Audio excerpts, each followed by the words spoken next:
Traders Library is proud to present the Trade Secrets video series. Taped live at industry seminars featuring the world's top names in trading, these instructional tapes provide key insights into the world of trading. The first of its kind, this exciting series is supported by additional educational material, including detailed charts, tables, and other visual aids to help you advance your trading skills.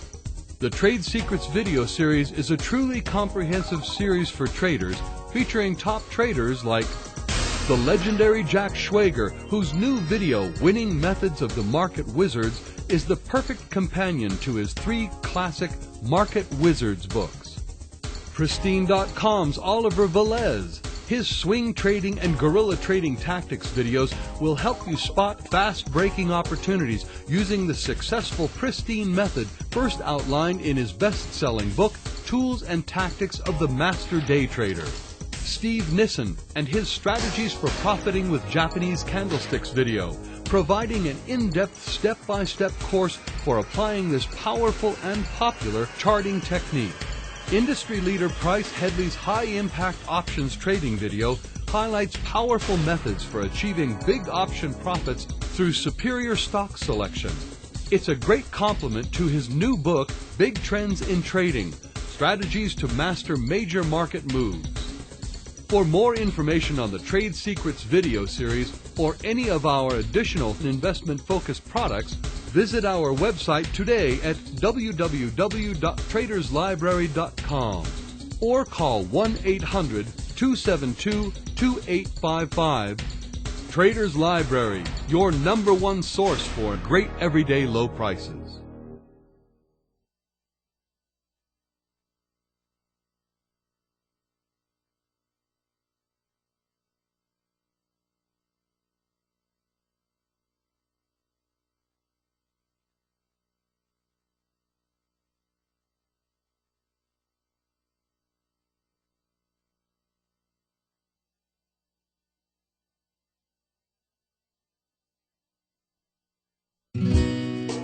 Brett Steenbarger, Ph.D., Associate Professor of Psychiatry and Behavioral Sciences at SUNY in Syracuse, New York, and best-selling author of The Psychology of Trading, presents A Trader's Guide to Self-Discipline, Proven Techniques to Improve Trading Profits. Learn to overcome negative attributes in trading behavior and take the emotions out of trading.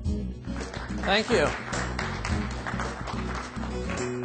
Thank you very much. I want to thank Traders Library and SFO Magazine for bringing me here and giving us the opportunity to talk about the psychology of trading, and for me to share with you hands-on techniques for changing emotional patterns. What we're going to do this morning is present a framework for you to think about the emotional problems that can interfere with successful trading. The basic patterns of problems I'm going to explain for you account for easily 90% of the emotional problems I'm hearing about from people who have responded to my book. We'll go through those, and then I'm going to leave time at the end for questions about the material or personal questions that you might have about your own trading and your own emotions. You notice on the first slide I have contact information. Please, if we don't get to a point or you come up with a question after the session, feel free to contact me at my email address, steenbab@aol.com, steenbab@aol.com. Also, if you go to greatspeculations.com, you'll notice several links that I have there for archived articles on the psychology of trading. You'll also notice that there's a link there for a daily trading weblog. This weblog is something that I've been keeping now since June and follows the original research that I've done into short-term trend-following systems for the S&P. you will know how I'm analyzing the market. You will know how I'm trading. All my mistakes and all my wonderful calls show up every single day on the weblog. But it's a nice illustration day in and day out of how I personally am applying psychology to the market and to my own personal trading. All of the information, all access to that website, greatspeculations.com, is free.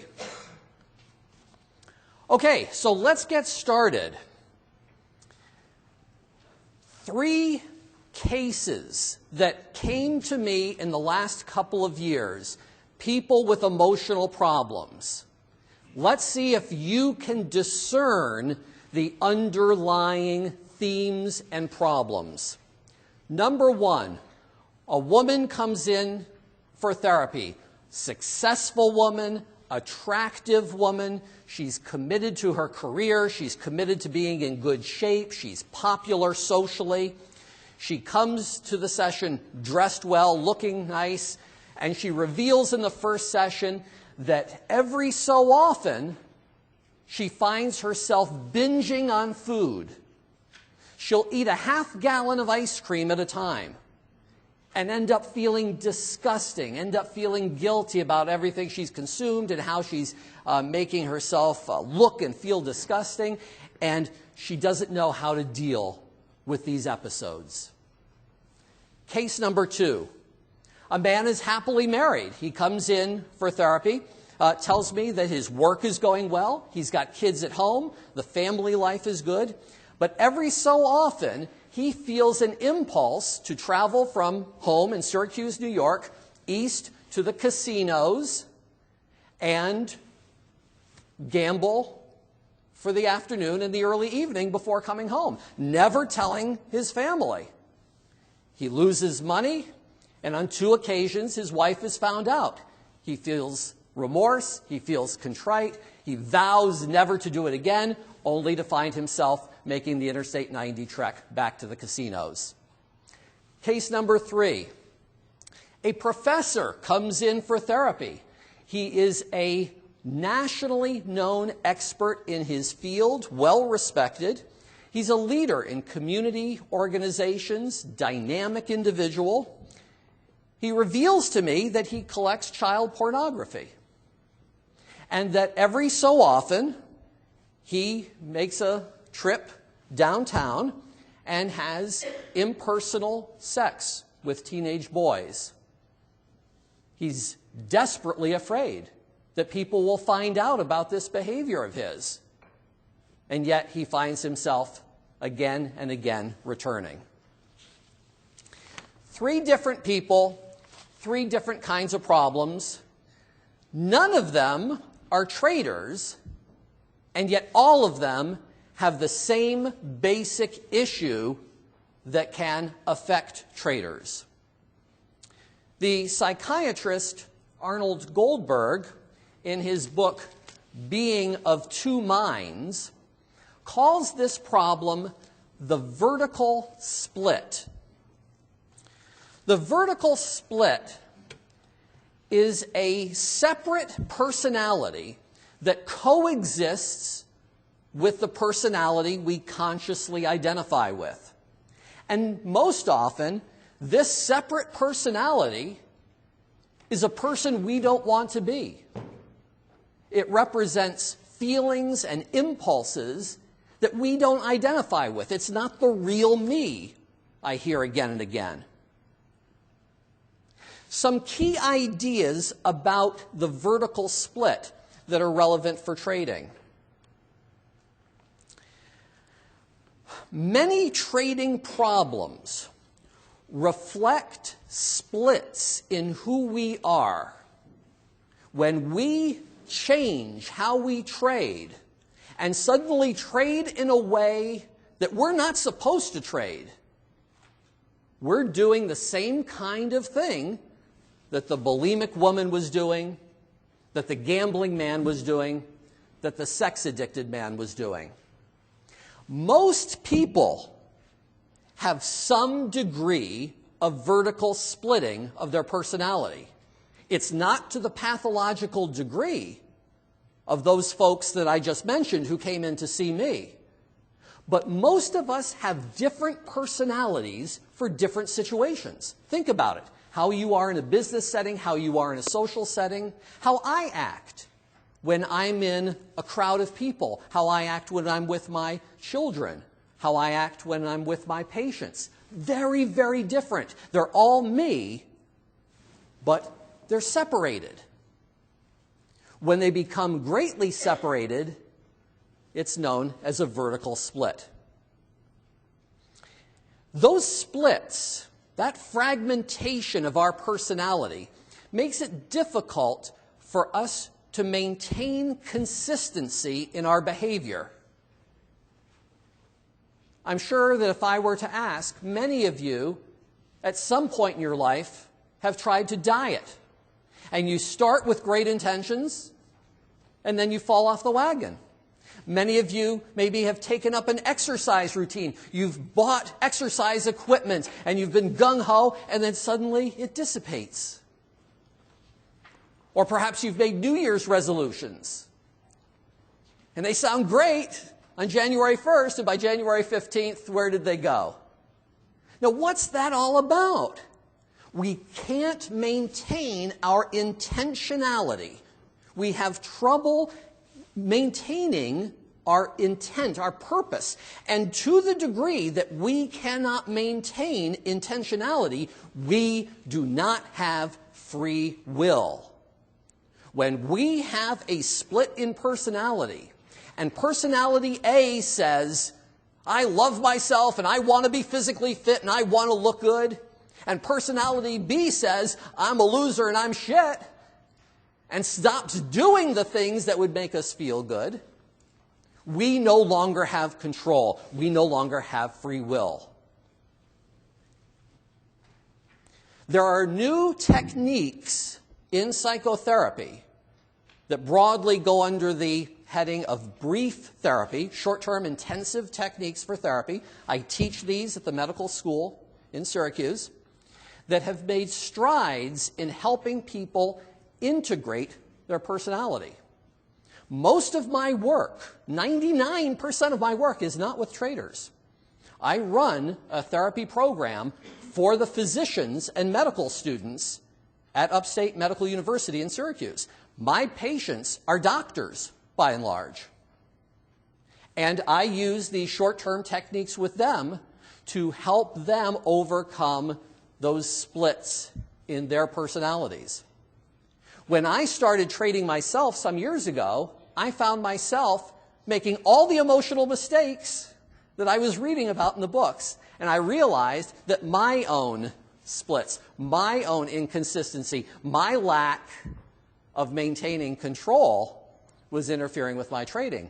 And I became interested in applying the psychological techniques from my clinical work to day-to-day trading, first with myself, and then as others contacted me, I informally ended up sharing some of the methods with them as I'm sharing them today with you.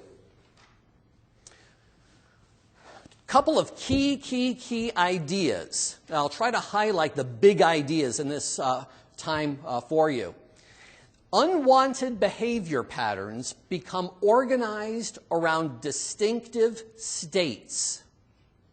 When we shift from one mode of thinking, feeling, and behaving to another, that shift is triggered by something. And usually that trigger is accompanied by a state shift. A shift in our physical being, our physical posture, a state shift in our feelings, a cognitive shift. And these patterns, over time, develop into an autonomous personality. They coalesce. They've been repeated often enough that they become separate. They become that split-off self. How do we recognize if we have some degree of emotional split that potentially could be interfering with our lives? It could be with our relationships, it could be with our work, it could be with our trading. Normal behavior we usually think of as relatively controlled. Most of us probably don't identify ourselves as psychotic. We believe we're pretty well under control. None of you are wearing straitjackets. You're relatively controlled. Most normal behavior is syntonic. In other words, it's in agreement with who we are. We identify with it. If I do something nice for a person, well, that fits my self-image because I'm a psychologist and I'm a person who helps people. That's syntonic. Most normal behavior is pretty consistent. People don't act wildly differently one day from another. And most of our normal behavior is chosen. I chose to come here to do this talk. I chose to have breakfast this morning. Split behavior, however, has a different feel altogether. It's under-controlled. The person is engaging in some actions that at some level they don't want to be engaging in. That woman doesn't want to be eating that half-gallon of ice cream. That man does not want to be traveling the interstate to that casino, and yet he finds himself doing it. There's a lack of control. It's dystonic. Very often I'll hear a patient say to me, "Why am I doing this? This isn't me." They don't identify with what they're doing, and yet they keep doing it. It's inconsistent because it is a great shift from their normal behavior patterns, and it has a driven quality, almost a compulsive quality, as if the person feels like they need to do this. Now think about your trading. Think about the mistakes you make in trading.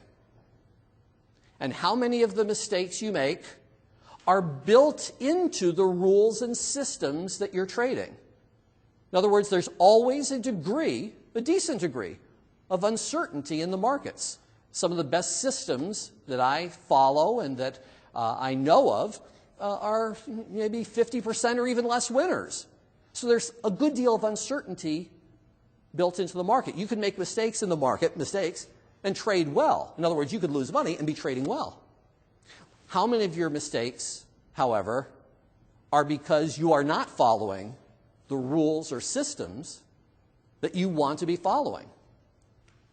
A number of people I've talked to, they buy these expensive systems, and they're decent systems. They have a track record. In fact, John Hill's talking next door, and he reviews systems, does a great job of it with Futures Truth, and they have great track records. They buy the system, and then what happens? They don't follow it. They don't use the damn thing. What the F? You know, what in the world? You pay that money, it's got a track record, and suddenly they're off. Oh, this bar is up. I've got to be in the market. That's that driven, inconsistent quality. It becomes a vicious cycle. You can often recognize the split because it feels to the person like a battle between a good self and a bad self. There's this part of me that's a good trader. There's this part of me that's a good husband. And then there's this other part of me that goes off and trades in this totally inconsistent way. There's this other part of me that goes and gambles away the family money. So there's this battle, this dualism between a good self and a bad self. And what happens is increased efforts to be the good self, to fight against the bad self, just leads to more rebound episodes. In other words, the more that woman fights against binging on ice cream, the more she finds herself eating out of control. The more she tries to diet and be good, the more she finds herself going to the freezer. The more the trader pressures himself, I've got to do well, I've got to trade this way, the more he or she finds themselves trading impulsively. And so guilt becomes part of the picture and a diminished sense of oneself. Time after time, the person feels like, I'm sabotaging myself. That is the common refrain of the patients I work with who have this vertical split. I'm sabotaging myself. and they feel acutely guilty about it. They're not bad people, but there are these behaviors and patterns that are out of control that are ruining their family lives, ruining their physical health, and, in many cases, ruining their trading.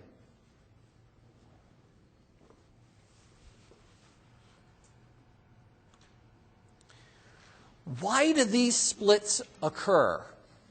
For those of you who are interested in the background about this, I do have information in my book, The Psychology of Trading. Wiley's the publisher, that will be useful. There's also some material on the greatspeculations.com site that is relevant to how we encode information.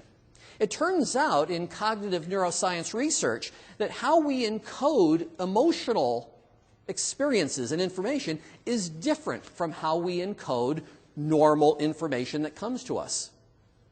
The normal information that comes to me when I watch the news, for instance, is primarily encoded in the forebrain, in the brain structures that are responsible for concentration and attention and focus, the frontal lobes, the brain's executive center. Our emotional experiences are not processed through the frontal lobes. They're processed through lower brain structures. They're processed more in the right hemisphere of the brain than the left. And as some researchers in trauma have explained it, powerful emotional experiences end up encoded emotionally through lower brain structures, end up not being assimilated. They're not digested by the mind consciously. And they sit there in this undigested form and replay themselves again and again and again. When we have powerful emotional experiences that are at variance with our normal conscious experience, the potential is there for that split. Some of the people with the worst splits in their personality are people who have been abused as children. Physically abused, sexually abused, because they have these raw emotional experiences that they have never properly, consciously processed. And so they sit there in this raw emotional form, triggered by various events in day-to-day life.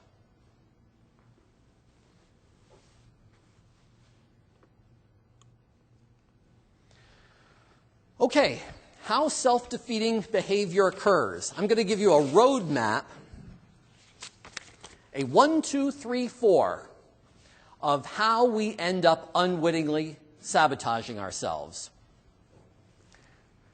Number 1, this is important.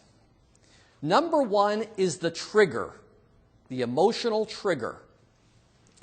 Something happens that sets us off, that provides that emotional reaction.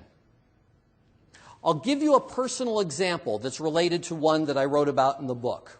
And in fact, it happened to me when I was coming here to this very conference. I grew up with two of the best parents in the world. My parents themselves came from homes that were not particularly cohesive. They were devoted to providing a cohesive home for my brother and for myself. Two more loving parents I couldn't imagine. As I was growing up, and particularly getting a little bit older, they were so concerned about providing a close household that I started to feel suffocated. I needed my independence. Those of you who are parents know about this. You either make the same mistake as your parents or you go 180 degrees different and you make the opposite mistakes. Well, they provided a very close home, but I needed to break away. I needed my independence. I felt suffocated. And so I would go off on my own, and I would, when I was a kid, go on bike rides, and I would hang out by myself in the house and get away as much as I could, because being so close felt stifling to me. That pattern continued with me through much of my life. So that when I would be in crowds, when I would be in party situations, social situations, I would automatically find myself withdrawing. I would pull back. I wouldn't want to be part of the crowd. I would feel suffocated. When I got off the airplane to come to this conference, I was coming from Syracuse, which is not a very crowded place, and I came into the terminal that came right to the gate in Las Vegas, and what's the first thing that hits you? There are all these slot machines making all this noise, and there were people everywhere. And I was actually with someone who I had met on the plane, and we were talking, and I could just feel myself shut down. Not a conscious thing. I had been talking with my companion in an animated, friendly way, and suddenly I go silent. Now, when I was younger and this would happen to me, I would feel very badly about this. There were times where I would go out with someone or I would be in a social situation and I would all of a sudden behave in a very antisocial way. I wouldn't talk with anyone. There'd be a crowd of people, they want to talk with me, and I'd be off to myself doing something else. And I would feel guilty about that. That was my split-off pattern. That was my triggered pattern. And it got triggered right there when I was in Las Vegas for the first time, entering off the plane. Step number 1 in the sequence is that there's a trigger. The trigger for me was the crowds and the noise from the slot machine. Step number 2, there's a shift in emotional, physical, and cognitive state. The trigger hits and our state shifts. My state shifted in such a way that I suddenly withdrew inside myself. I suddenly became very quiet and felt overwhelmed. So my whole state of mind is different. The third step is that in reaction to that state, some unwanted behavior occurs. My unwanted behavior was to withdraw from this person I had been talking with. I wanted to continue talking with her. We had a nice conversation going. I didn't want to be unsociable. The third step, the unwanted behavior occurs, and please make note of this, as a way of trying to regulate or change that state that has just occurred. Back to normal. Yes, it is an attempt at self-regulation. It is not a successful attempt, but the unwanted behavior is some effort to change or regulate this unpleasant state. I'm withdrawing from people to regulate this state of feeling overwhelmed, feeling overstimulated. It is an attempt at coping. The fourth step is that the unwanted behavior brings consequences and guilt. Fortunately, in the terminal in Las Vegas, I was able to recognize what I was doing, use one of the techniques that I'm about to show you, and re-engage with my traveling companion. Often, however, people have not been aware of these patterns. They haven't worked on themselves, and so they automatically shift that state, go into that unwanted behavior, and behave in a way that they don't want to behave. They become unsociable, and then they feel guilty. And there are consequences. People don't want to be with them anymore, for instance.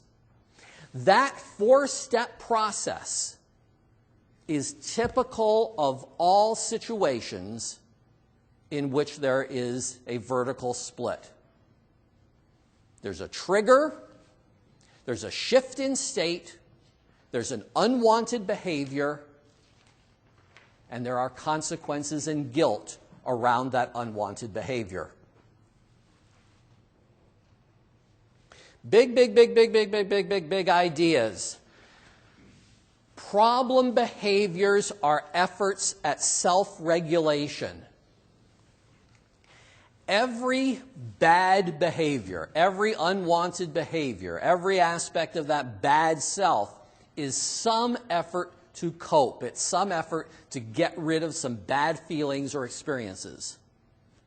Sometimes it's hard to see, and it takes some working with someone to understand why that unwanted behavior is there. That professor who sought out sexual experiences, impersonal sexual experiences with teenage boys.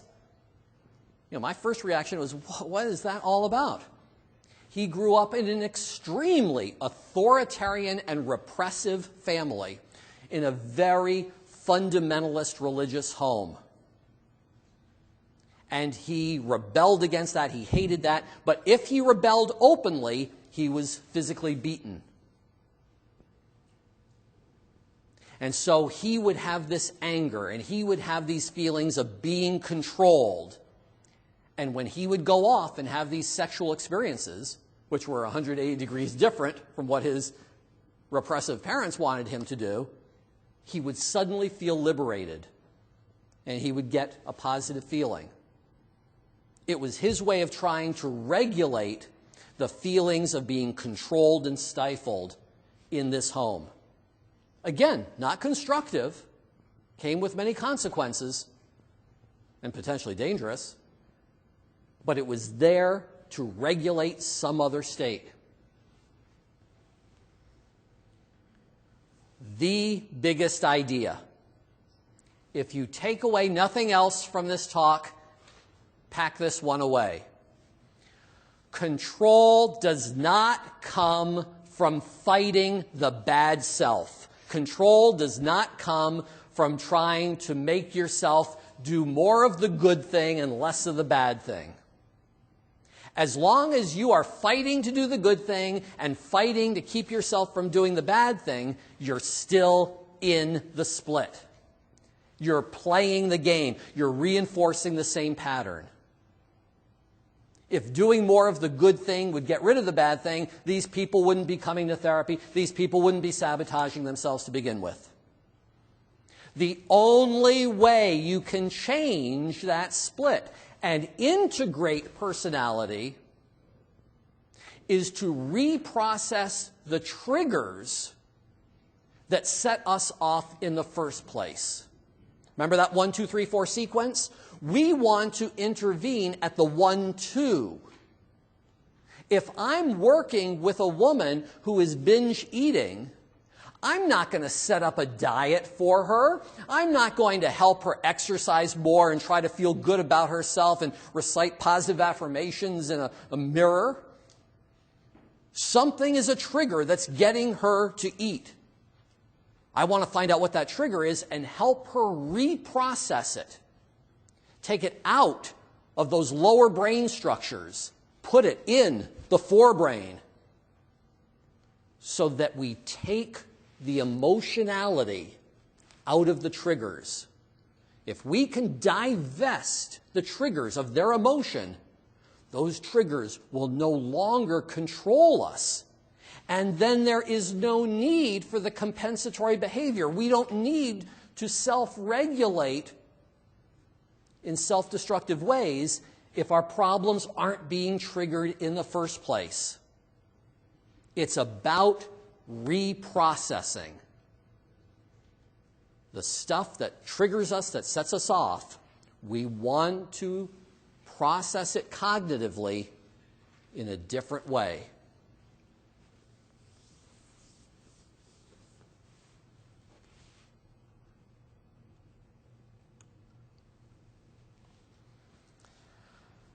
Okay, let's talk about techniques. Technique number 1, it's called exposure-based therapy. I wrote an article about that for SFO magazine, and you might be able to get your hands on a back copy. I believe the article is archived at the greatspeculations.com site, if you're interested in some further background about that. Now, I'll do with you what I do with my psychology interns and my psychiatry residents. I teach in a program. I teach people how to be therapists. That's the main work that I do. I'll teach you how to do these techniques and hopefully give you enough to get you started so that you can try these out on your own. The first thing you have to do is identify the triggers. Keeping a journal, a diary, a record is often very helpful for this. What are the situations that typically set you off? In trading, most of the problem behaviors are problems as the result of under control or over control. Under controlled behavior would be trading impulsively. I suddenly forget about my position limits and I'm trading much larger size than I should be. I'm suddenly not honoring my stops. I know I shouldn't be adding to a losing position, but I keep finding myself doing that. That's an under-controlled behavior. The opposite would be an over-controlled behavior. I'm so anxious I can't pull the trigger and make the trade. My system told me that I was supposed to go long in the morning, and I just sat there and watched the whole damn thing go up and up and up and up. That's an over-controlled behavior. My position was 5 points to the good within a matter of a half hour. I thought to myself, oh, I don't want to lose that. And so I take it off, and then the market goes up another 10 points. That's an over-controlled pattern. I couldn't let the trend run. I couldn't let the profits run. Most trading problems are under-controlled or over-controlled behaviors, and they're triggered by something. So we want to identify what the triggers might be. One trader I talked to a while back talked about impulsive trading. His trigger, it turned out, was feeling bored in the market. I mean, after all, there are periods in the market where the volatility comes out of it, and no matter what time frame you're on, it's just kind of there cycling up and down in a fairly narrow range, and that can go on for a while. And he would get bored during low volatility periods in the market. He was trading the S&Ps like myself. Well, it turned out that he grew up in a very achievement-oriented family, and his parents were constantly pressuring him to achieve, accomplish, do more.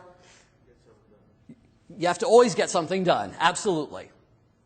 For him, being bored meant being not productive. In fact, he even said that to me at one point when we talked on the phone. He said, I'm not being productive. I'm not doing anything with my time. I mean, I wanted to say you're following your system. I mean, that's pretty good. But no, he felt he wasn't productive. And his self-esteem eggs were in the basket of being productive. That's who I am. I'm an achieving, productive guy. So we can just see the psychological dominoes fall. I feel bored, I'm not productive, I'm not achieving, I'm a loser. Boom, boom, boom, boom. That's the trigger. He gets bored, he starts to feel down. Not clinically depressed, but down. He starts to feel not so good about what he's doing, not so good about his situation. What can I do if I'm feeling unproductive and I'm feeling like I'm not getting anywhere and I'm not feeling very good about myself? I know what I'll do. I'll put on a trade and make some money. And right there in the middle of this little bracketing market that's going nowhere, he finds one bar that's ahead of another bar or below another bar, and boom, he puts on a position, and of course it reverses right down, and he's looking at a loss right from the start. And now how does he feel? Well, he feels like a total schmuck because he's violated his system. He feels that he's sabotaging himself. He feels guilty. He's lost money. There we are. The consequences, the guilt. And that was the pattern that was playing itself out. The trigger for him was the boredom. Now, how are you going to dampen the anxiety around the boredom? The anxiety is connected to his experience that when he's not doing anything, when he's not being productive, that he's a failure. How are you going to dampen that? The cardinal rule in exposure-based therapy is that you can only change an emotional pattern while you are in that emotional state. This is extremely, extremely important. It explains why you can sit in talk therapy week after week, month after month, year after year, kind of like Woody Allen, and not change a damn thing. You can only change a pattern when you're in that pattern. So to change his pattern, we have to invoke the triggers. We have to make the triggers happen, but while he's in a controlled state. So ironically, the way to work with this guy is to make him as bored as possible and help him reprocess the experience of being bored. He is having trouble tolerating being bored. So what we do is expose him, that's how it gets its name, exposure-based therapy. We expose him to the very thing that is triggering him. We expose him to lots of boredom. We can do that through imagery, have him imagine himself in very boring settings, like all the college courses I took. We can, or some people might say the ones I teach, but we won't go there. We might expose him to boredom through imagery. We might expose him what's called in vivo, in real life. I might have him perform some ungodly, boring task while we're right there in a therapy session. The key is, while he is exposing himself to the trigger, while he's making himself bored, he has to maintain a relaxed, composed state. We might do that through a meditation exercise, a deep breathing technique, just slowing your rate of breathing and making it deeper, closing your eyes, breathing in, breathing out, counting your breaths, very deep, very slow, very rhythmical, will automatically slow you down. All your biofeedback indicators, your heart rate, your galvanic skin response, your blood pressure starts to come down when you slow and you deepen your rate of respiration. So we have him do that for a while he's imagining himself being bored, or while he's actually being bored. The reason this exposure therapy works is because again and again and again and again, we're exposing a person to the thing that triggers them, the thing that emotionally troubles them the most, while they stay controlled and calm. And so the trigger starts to lose its emotional value. Again and again, we extinguish the anxiety by having someone experience a threatening situation in a non-threatening way. The analogy I like to use is telling a joke. I could tell you a joke, you might think it's funny, you'll laugh. Then the second time, I'll tell you the joke right after. Same joke. Okay, yeah, so it's funny, you laugh. I'll tell you the same joke a third time. Tell you the same joke a fourth time, a fifth time, all in a row. You'll tell me finally to shut up. But none of you will laugh.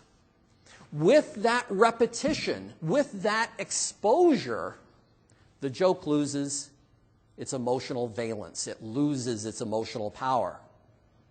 What we're doing with our negative emotional patterns is repeating them in a controlled way and in a sustained, intensive way again and again and again and again, and eventually it's boring. Eventually it's not something that bothers us, that troubles us. It's familiar to us. Any problem that is familiar to us can't be threatening. It can't trigger us. It is the #1 technique in controlled outcome research for dealing with problems of anxiety. There are a number of double-blind, controlled studies. Works better than anti-anxiety medication, works better than traditional talk therapy. It's used for the treatment of trauma, people who are experiencing triggers from traumatic episodes. And very often, in a matter of a few sessions, not months and years of therapy, people can reprocess these triggers and these emotional patterns. There's a very interesting set of techniques known as EMDR. It's not on the slide. Eye movement desensitization and reprocessing. A woman, a psychologist named Francine Shapiro, is the person who really brought this out. And I believe there's a website, emdr.com, where you can get some additional information, or you can email me and I can give you some information about it. It's a set of techniques that help people reprocess traumatic emotional experience. People who are traumatized find themselves triggered all the time. Anything that's similar to the things that occurred at the original trauma act as a trigger for the person. A woman who is raped at nighttime when she's by herself may find her anxiety triggered just by nighttime. She might find the anxiety triggered anytime she's by herself. Having someone come up behind her will be a trigger. And so what they do in EMDR is have the person consciously re-experience, talk about, and image the very traumatic things that happened to them, while they move their eyes in a fixed pattern. The fixed pattern ends up being you just follow the therapist's fingers. The therapist moves from side to side in the visual field 24 times. 1, 2, 3, 4. And while you're talking out your trauma, while you are re-experiencing your trauma, you are simply following left, right. You keep your head still, and your visual field you follow left, right, left, right, left, right, while you're re-experiencing this trauma.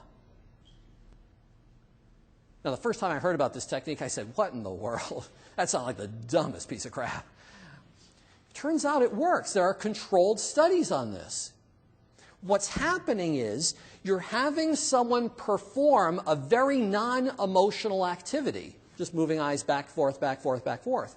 They're performing a very non-emotional activity while they're rehearsing an emotional pattern. And so it's like repeating that joke again. It truly is a reprocessing through desensitization. They're repeating it again and again and again in this very non-emotional context and taking the emotion out of the trigger. And there are documented cases where people have overcome severe emotional trauma in a matter of a few sessions. Very, very powerful technique.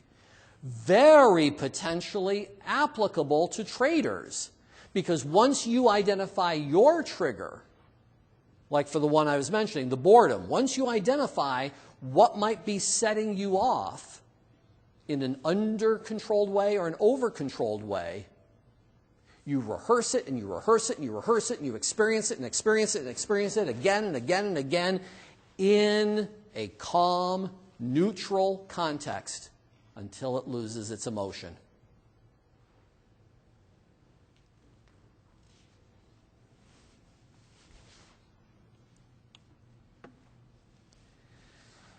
Technique number 2, reducing impulsive trading. The most interesting work that I feel that I'm doing personally in therapy is in this area. Some really fascinating stuff is going on in the field, and I think it has tremendous, tremendous, tremendous application to trading.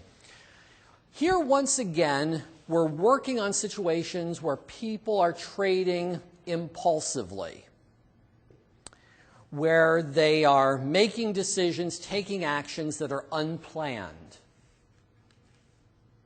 So they have a trading plan, they have trading rules, they may even have a mechanical trading system, but they're violating those. What you're doing is somewhat similar to the exposure technique, except you are having the person shift their state by increasing dramatically their attention and concentration. You have the person perform an exercise that will put them in a very high state of concentration, where they really have to focus their mind. And while they are in this state of heightened concentration, that is when they do two things. They get an image in their head of the trigger situations, the kind of impulsive trading that they might do, and they get an image in their mind of the new behaviors, the way they want to be reacting in that situation, the way that fits with their trading plan. In practice, the way that works is while they're in a state of high concentration, they're playing a little movie in their head, so to speak. They're observing themselves. They're imagining themselves in a situation where they might be tempted to trade impulsively. And then they imagine themselves stopping, focusing themselves, and returning to their plan. And they literally watch themselves in vivid imagery, feeling tempted to trade impulsively, keeping themselves focused, following their plan. The key is doing that while in a state of high concentration. Now, how do we get in a state of high focus and concentration? A while back, a friend of mine discovered an article in a neuroscience journal that was written by a Russian researcher. And this Russian researcher had found something very, very interesting.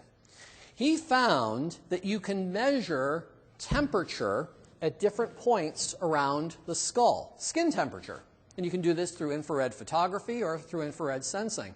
You can measure the temperature, and the temperature at the particular point in the skull corresponds to the patterns of regional cerebral blood flow to that area.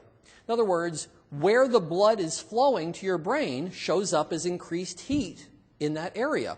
Your skull is acting like a heat sink. It's absorbing or attracting the heat that's generated when blood flows from one region of the brain to the other.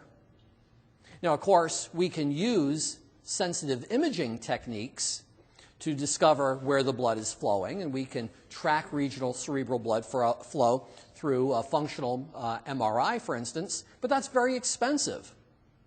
He found that you can simply take infrared photos of people's skull and see which areas light up and which areas don't light up, and you can tell in a gross way which areas of the brain they're activating and which areas of the brain they're deactivating. Well, this was pretty interesting to my friend, and he started building on this research and started working with a unit that's a fixed unit. It's not a photography unit. It's a sensor that you can put on the forehead. You wear it sort of like a helmet, and it measures the temperature of your forehead. And it turns out that as you are activating the brain's frontal lobes, the brain's executive center, as you're activating the parts of the brain that are responsible for attention, concentration, judgment, planning, all those nice things that keep us focused as traders, while you're activating those brain functions, the forehead skin temperature goes up. The regional cerebral blood flow is going to that area of the brain. When you are emotionally frustrated and aroused, the blood flow is to the lower brain structures, and you can see the temperatures of the forehead decline, decline, decline. So what he created out of all of this was a biofeedback unit, but it doesn't measure arousal like most biofeedback units. It is a biofeedback unit that objectively measures whether or not you are in the flow, whether you're in the zone, how much you are activating the brain's prefrontal cortex, corresponds to what we read about as traders being in the zone. So we can create exercises for people and measure their skin forehead temperature, and we know exactly if they're focused or not focused. We know if their focus is increasing, we know if they are activating those areas of the brain, or we know if they're not. And a big part of the work I've been doing recently has been to validate this particular instrument by putting people through structured tasks. It turns out that if we have people just do routine cognitive exercises, if they stay focused on the exercises, their skin forehead temperature goes up, up, up, up, up. One of the cognitive exercises is taken after a neuropsychological test called the PASAT, Paced Auditory Serial Addition Test. And what we do is you sit in front of the TV watching CNBC. You know how they have the two tickers that keep going at the bottom? You take the last number in the displays that are going across, as long as it's not a 0, you take the last number, and you have to keep adding them in your head as the ticker goes across. Now, if you're as good at math as I am, that takes a fair amount of concentration and effort. And over time, you're adding larger and larger sums. We hooked people up to the biofeedback unit, and the skin forehead temperatures increase, increase, increase, increase as people keep these larger sums through their head, trying to keep up with the ticker tape. So that becomes a very easy cognitive exercise for increasing concentration. Then once you have the person in a state of high concentration, when they're in the zone, that's when you have them do the imagery work. Play that movie in their head of being tempted to trade impulsively, looking at their plan, keeping themselves focused, following their trading plan. So you're rehearsing the scenarios that have been triggers. You're rehearsing the scenarios that have been self-defeating while in this state of high concentration. Then, when trading is actually occurring and you start to feel flustered, you go back and do the concentration exercise. You go back and get yourself focused. And the behaviors that you rehearsed while in your state of high concentration end up coming back to you. Once you're in that state of high concentration, you're no longer activating those emotional brain areas, those lower brain structures. And you're able to stay more on task. You're able to stay more to your plan. In my own trading, I have begun wearing the biofeedback unit while I trade. I have a digital readout of my skin forehead temperature. As the market is moving, I know exactly how my brain is moving. And I have a stop that I put on when my temperature goes down to a certain point because I know I'm not in the zone. And so it becomes a way of reducing impulsive trading. I'm only going to trade when I'm in the right mindset. That becomes one of my entry conditions, so to speak, in my system.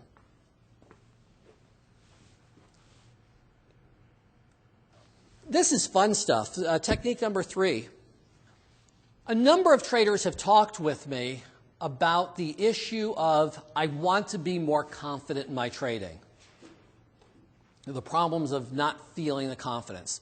Sometimes that lack of confidence comes simply because they haven't done their research. It comes because they haven't really familiarized themselves with their systems or their rules. And that's not exactly a psychological issue. But other times they really have done their homework and they still lack that confidence. So here, in this technique, we're not so much trying to eliminate a negative emotional pattern. We're trying to cultivate a new positive one.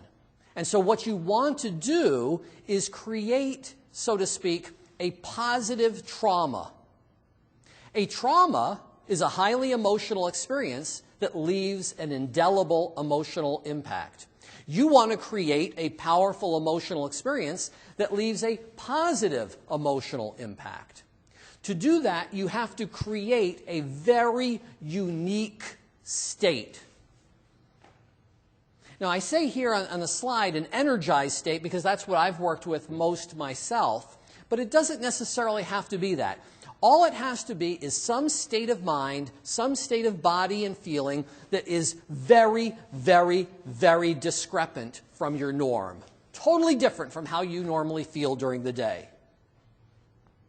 The way I do this personally in my own work on myself, in my own trading, is the energized state comes early in the morning. I've trained myself to wake up most mornings at 4 a.m. and so I can get my writing done and my work done before the normal day starts.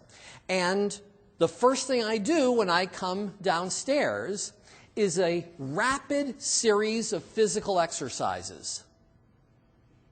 The exercises involve stretching, they involve calisthenics. I do some exercise with jogging and weights, but most of the exercise is more, some and some isometric exercises. It's really a mixture of different types of exercise. For instance, one set of exercises that I'll do, let's say if the weather's too bad to go out jogging, which is almost always the case in Syracuse, New York, I'll stand with my legs apart and just press as hard as I can. Now, if I do that, if I hold my arms out in front of me and press as hard as I can, you can see I start shaking. And then I interlock my fingers and I pull as hard as I can. And I know I'm making a real effort by shaking. The key is doing these in rapid succession for a decent period of time, making a big effort. And what happens is, if you do those one after another, the sit-ups, the push-ups, the calisthenics, the isometric exercises, one after another, really putting effort into it, you get yourself in a very pumped-up condition. You really feel the blood flow, which, if you're waking up at 4 o'clock in the morning, is very helpful just by itself. While I'm in that energized state is when I want to be rehearsing my desired patterns. I'll explain to you exactly how this happened. 2.5 years ago, 2.5 years ago, I decided I needed to lose weight. My physician told me I needed to lose weight. And I had never been successful losing weight up to that point. I used this technique. I ended up losing 35 pounds. I've ended up keeping almost all of that off during that time. And it has not been effortful at all. That's the amazing thing. It's become just a natural part of me. What I did was, while I would get myself in that really energized state, I would rehearse in imagery and self-talk how I wanted to be eating, how I wanted to be exercising. It was just like rehearsing a trading plan. I do that now. I'm rehearsing my trading plan. If you read my weblog, you know what my trading plan is for the day. You know how I'm identifying the short-term trend, the intermediate trend. I've got a ton of indicators. It's all out there. So I'm rehearsing my trading plan while I'm getting myself in this state. I'm anchoring my planfulness. I'm anchoring my intentionality to this distinctive state. So over time, I'm associating being in this state with doing the kind of eating, doing the kind of exercising that I want to be doing.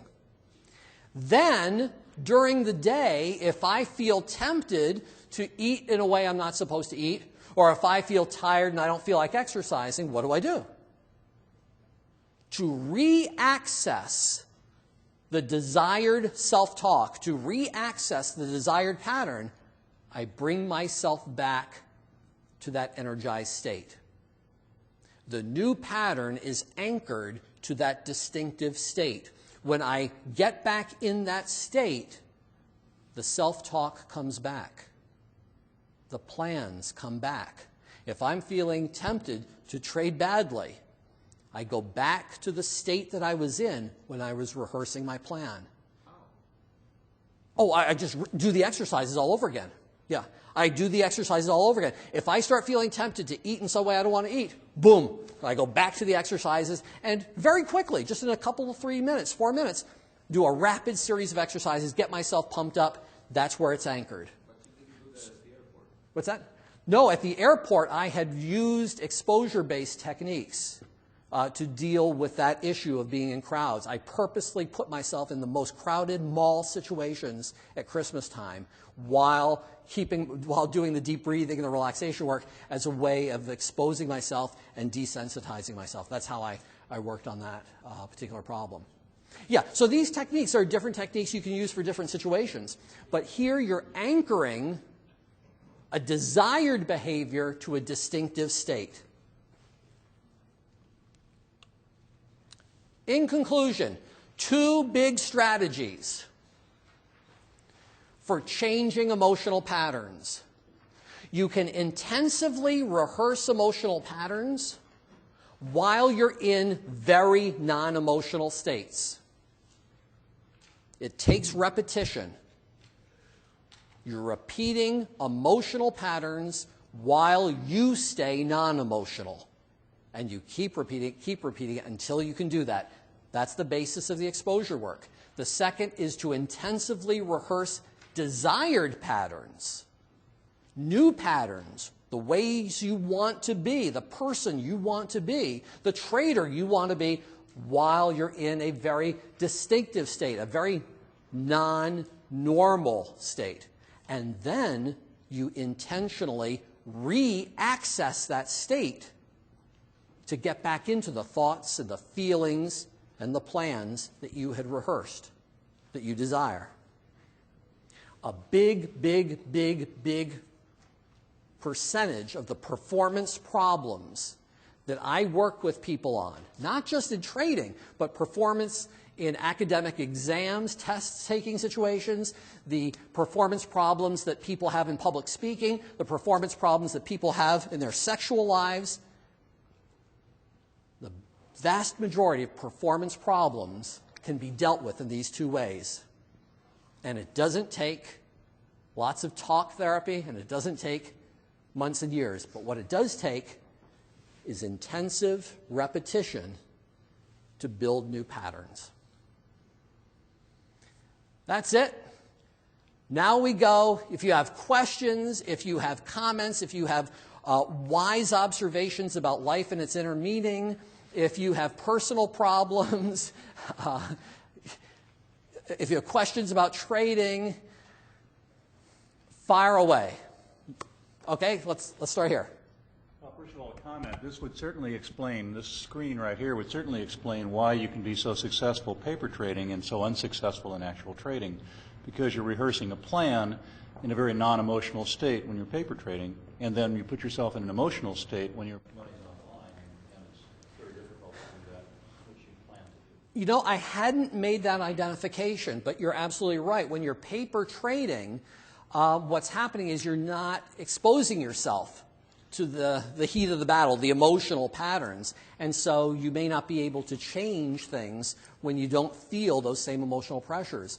And that's interesting. In my own trading, when I've learned trading myself, I've always started out by managing very small positions in the market, sometimes ludicrously small, but at least I'm in the market and feeling something rather than just have it be an academic exercise.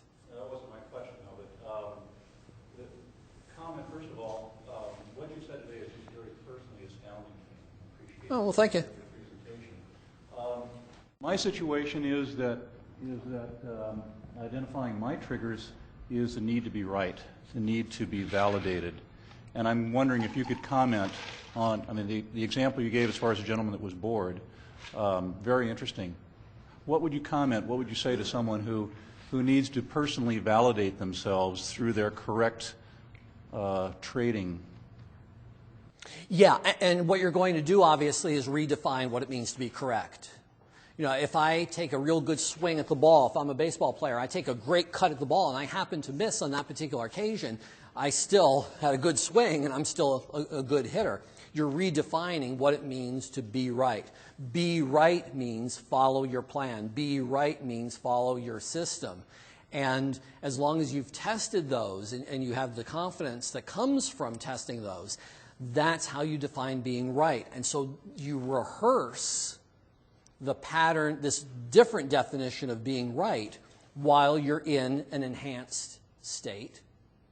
And you can walk yourself through situations in a desensitization way where you're vividly imagining yourself being wrong, i.e.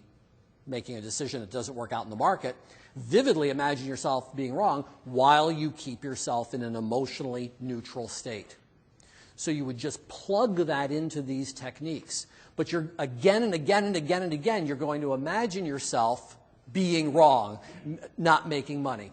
Hey, because of the uncertainty in the market, there are always strings of losses we encounter. As long as you have adjusted your bet size so that you don't fall prey to that risk of ruin, you can end up missing, and over time your system can work out just fine.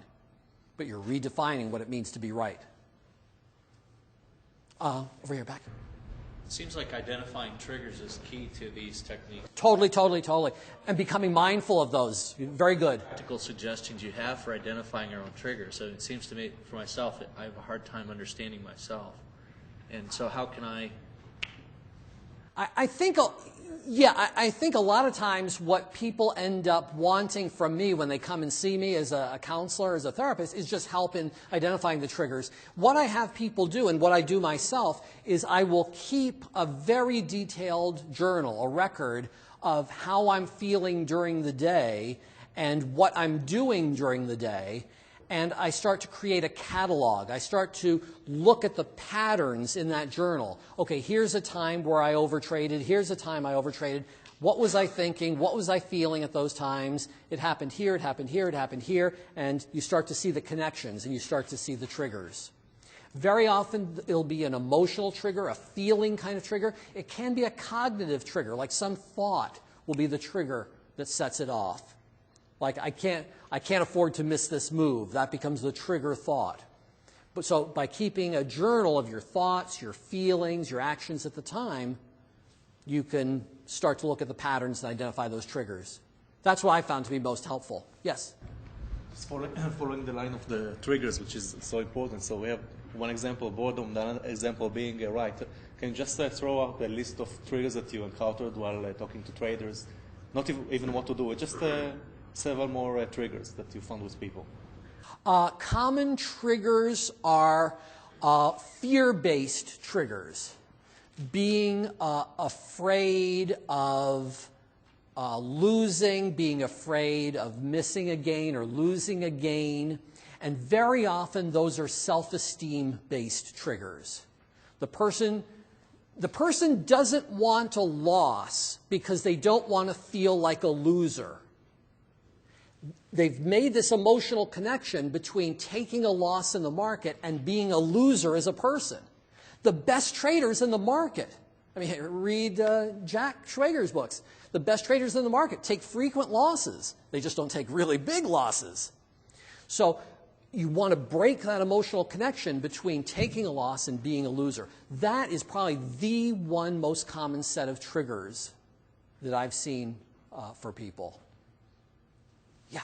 It seems to me there's a very big difference between triggering yourself when taking a position where you don't have money at risk and changing your behavior pattern to get out of a position where you sell it early, because there you have money at risk. And is there a difference in how you approach the two different problems? I guess I'm missing that first one. In other words, First one, you don't have a position. It's a question of not making money because you didn't take a position. The second one, you have a position and you have money at risk. And it seems to me those are two entirely different. That's really interesting that you bring that up, because emotionally, for many people, they're not two separate things. People are focused on opportunity cost. And so they see the situation of not getting into a trending market as every bit as risky and every bit as stressful as being on the wrong side of a market. And many times, what's that? Sometimes more so. Yeah, there's this idea that I have to catch the move or else I'm a loser. And so if they're out of the market, they still, at an emotional level, they're feeling the risk, they're feeling the danger. So I'm not sure they are so different. And you want to, again, plug those scenarios into these exercises to divest them of their emotion, whether it's a missed opportunity or whether it's a realized loss. Emotionally, they may be very, very similar. Yeah? I had a couple of questions. One is I've read about how in various sources that it takes 21 days suggested to form a habit, and I wonder if you had any comment about that, of what kind of time frame that, if you start not only, let's say, practicing some of these techniques, but then actually living out some of the things you visualized, how many times does it take on repetition, have you found in general, for someone to kind of reprogram the actual actions to kind of reflect where you no longer have to, perhaps, invoke the anchor? It becomes part of you. Right, and I'll just say the second part is when you gave the example of you use the exercises to invoke your anchor for certain states that you want to enter. Do you think it's possible, let's say, that if you did your exercises but then tried to make the anchor not the exercises, which you were doing, but maybe something else that was a little less ostentatious, because let's say you're in an office setting and you don't have a chance to all of a sudden break into a bunch of exercises, but you had like a phrase or a certain, making a fist or something that was a little less, and you could anchor it to that while you're doing your exercises so that you could invoke it more easily? That's my second question. Good questions. And the answer is yes on all scores, that doing something repetitively, the same way all the time, is the way to internalize something. Now, I know Tony Robbins says, I think, 30 days to repeat things again and again and again.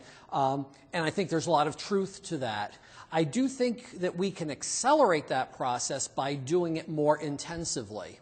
In other words, instead of spending 15 minutes working on myself today and 15 minutes tomorrow and 15 minutes the next day, if I spend some extended time and rehearse and rehearse and rehearse for a while at a time, which is a much more concentrated exposure. By the way, the most successful exposure techniques in the research literature, you're working at 90-minute sessions, not even a therapeutic hour. So there's something about the intensity of working, keeping up that pace for an extended time, that seems to accelerate change, and then you might not need the 21 days or the 30 days. So that's something to play with and experiment with. I've done exercises just experimentally on my own, literally, where I have stayed up all night doing nothing but the exercise.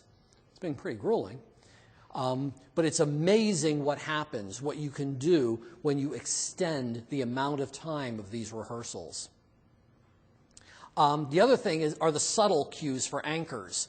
And absolutely, one of my favorite anchors, I have a few different anchors that work for me personally. One of my favorite ones are scents. I'm very sensitive to smell. So if I use a certain aftershave, it's something that I've anchored. A lot of the things that I wear, if I wear a certain kind of watch, there's a meaning to that. It's anchored to something. When I look at the watch, I don't just see, here's a watch. It has an association in my mind. And so I think we can create rather subtle anchors so that we don't have to be doing these big exercises in a public place and look like we're ready to be committed. Yes? What about a situation where you know what the trigger is, and you know you're going to get triggered again? And you will, yes. But you're not sure how you want to respond to it. Like, for example, I take a long drive twice a week, and during that long drive, somebody makes me mad on the highway, every time. And it kind of makes me less effective for the rest of the day, because I'm always thinking about the guy that came up behind me and tailgated me and blinked his lights. So if I'm going to relax later on and think about that experience, am I just trying to not be mad the next time, or am I trying to rehearse what I'm going to do specifically? It's that latter piece. You're from New York also? You have traffic problems? Colorado. Okay. No, what you want to do is, before you go on that drive, You want to take that drive again and again and again and again and again and again and again in your mind. You want to create mental scenarios and rehearse those again and again and again while you're relaxed, while you're focused. You're going to play that movie in your head of you taking that drive, where you're going to be going, what you're going to be listening to, cars coming up to you, people beeping their horn, flashing their lights, giving you the third one. You're going to vividly image all of that again and again and again and again, keeping yourself calm before you actually set foot in the car. And then, when the actual events happened, psychologically, you're at a place where it's been there, done that. You've kept yourself calm, kept yourself under control in those situations again and again in your rehearsals, which makes it easier to access that control in real life when those events occur. Well, you used a phrase called self-talk. Am I talking to myself when I'm calm and I'm imagining this, saying, telling myself I'm going to do something, or is the idea just to remove the negative emotion component? No, actually, no, you can rehearse constructive self-talk while you're imaging those scenarios. People coming up to you, people cutting you off on the highway, and you can image vividly how you would talk to yourself in this situation. Here's a guy who's out of control. Here's a guy who's immature. You know, too bad for him. You know, you're putting it into a perspective. You're not taking it personally. Yes, you can walk yourself through how you would want to process that. That could be very, very helpful. So you can do several kinds of rehearsal that way. But the key is that you're imagining in detail, vivid detail, the types of situations that bother you until they become very familiar. I had a question here, yes? Yeah, mine kind of, if I can use your example, I'm sorry. But I don't drive, so, but anyway. I'm a little confused. When he's imagining, or let's say, I'm confused as to how he's reacting in his imagery. Is he, because it seemed like when you talked about one, like for instance, this technique, yes, you were supposed to be imagining the negative or emotional response. Well, yes. And then the energized state, you're supposed to be imagining the desired pattern. So is he imagining it like, is he giving them the finger back and, you know, getting all upset, or is he imagining all of these things happening to him and it's not bothering him and he's just there smiling and happy?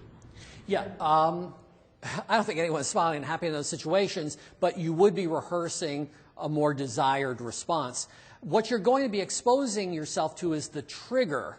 What you're not replaying in your head is some dysfunctional response that you have. In other words, you're not going to be reinforcing in your own mind how you're going to lose your temper and you're going to get out of the car and bash the guy. You're going to repeat in your head the trigger situation that irritates you, the person cutting you off, the person flashing the lights at you, and you repeat that again and again, and you could do it with the eye movements to get rid of the emotion associated with that. Now, in addition to that, you can add to that rehearsing desired response, how you talk to yourself, how you would react in that situation. In classic exposure-based work, you don't have to do that second piece. I've personally found that it can be helpful. So it's options. I want to give everyone a chance here, and I know we only have a couple minutes left. I will be hanging around. I'm going to be doing a book signing down in the area, the book selling area, the exhibit area, from 10 to 10:30. So feel free to get in touch with me then. Let's, okay, go ahead. Yeah. Is there any association between the boredom state? You gave an example of a trader, right? Yeah. Feeling bored and just making an impulsive trade. Is there any association between the boredom and the feeling of being lonely while doing trading? Now, there's a very interesting question. The issue of the loneliness about trading. A lot of traders that I come in contact with are real lone wolf types. I have worked with groups of traders, but a lot of traders are real lone wolf types, and it can be fairly isolating when you're there with the screen for hours at a time. And sometimes, not always, sometimes people have emotional associations to loneliness. Being alone means feeling unpopular. Being alone means feeling rejected. Being alone means feeling like you're a loser. And so at times when they feel alone, it has these real negative associations, and they do certain things to try to cope with the feeling of being alone. For instance, they end up going online and chatting with all their buddies and missing trading opportunities. That's certainly one way they could do it. But yes, that could be a trigger for people. Yeah, we have different emotional experiences, different hang-ups. One more question, yes? Where can I get one of these feedback hats you're talking about? Great question. I am pushing to try to get those on the commercial market. I had to commission one to be made for me. Because they're not mass produced, I had to pay quite a few $1,000s for my unit. It's not at a level where it's easily affordable. The actual photography unit, the really good Raytheon units, are $250,000, which is less expensive than an MRI, but it's not practical. I paid close to $3,000 for my sensor unit, which is still too much for the mass trading market. So I would love to see that go commercial, and I'm trying to encourage people who would do that sort of assembly to think about that. I have found it to be exceedingly, exceedingly helpful. It's the only technique I know that objectively measures if a person's really in a zone. Feel free to be in touch with me about that and about anything else from the presentation. You've been great, and I appreciate the opportunity to share things with you, and look forward to being in touch. I will be over at the exhibit area doing a book signing, please come on over there. Some of you had questions I couldn't get to. Come on over, and I'll be glad to chat with you before I head out of here at 10:30. Thank you very much.